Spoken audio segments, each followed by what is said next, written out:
Our top story tonight, arrests in a case that we have followed closely for the last week. 3 high school students now accused of throwing rocks at cars, injuring drivers, and killing 20-year-old Alexa Bartell. All 3 suspects are 18 years old.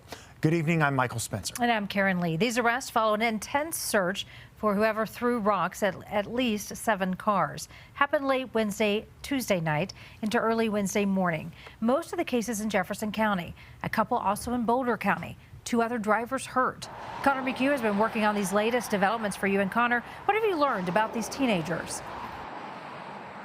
Karen, those 3 18-year-olds from Arvada are now being held behind bars without bond here in Jefferson County, accused of causing the death of Alexa Bartell on this stretch of road along Indiana Street. Moving forward, there's still a lot of work to do for investigators, including learning more about their relationship and why this even happened. But those investigators can say this area is much safer tonight. Along this fateful stretch of Indiana Street, daily visits and growing memorials give a small glimpse at a community's heartbreak. A crossroads for pain and healing over the loss of 20-year-old Alexa Bartell. This case touched a lot of people deeply. But amidst the mourning, there's now a new glimpse of hope as authorities announced major progress in the case.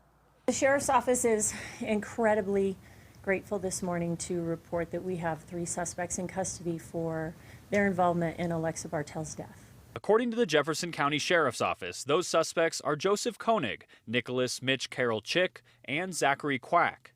They're accused of throwing the rock that led to Alexa Bartell's death, as well as 6 other rock-throwing incidents.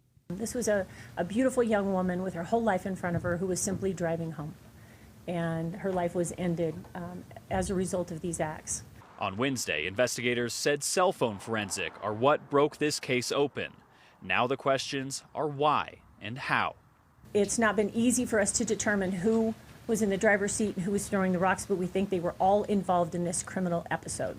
The 3 18-year-olds will now face murder with extreme indifference, as well as several other charges. Today, family of Koenig did not answer the door, and Carol Chick's family had no comment on his arrest. We're very solid on the information that we have. The arrests have been made. They will have their day in court tomorrow, and so this process begins. Now, we've learned through sources that Koenig had come into contact at least 3 times as a juvenile with law enforcement, one of which included throwing rocks, but none of those 3 encounters involved any kind of charges being filed. Tonight, the investigators with the Sheriff's Office tell us all 3 suspects lived in Arvada but went to different high schools. All 3 will be back in court tomorrow. Live in Jefferson County tonight, Connor McHugh covering Colorado First. All right, Connor, thank you. We also know that the father, one of the suspects, was also arrested. Investigators say that Mark Koenig was taken into custody for obstruction during the arrest of his son.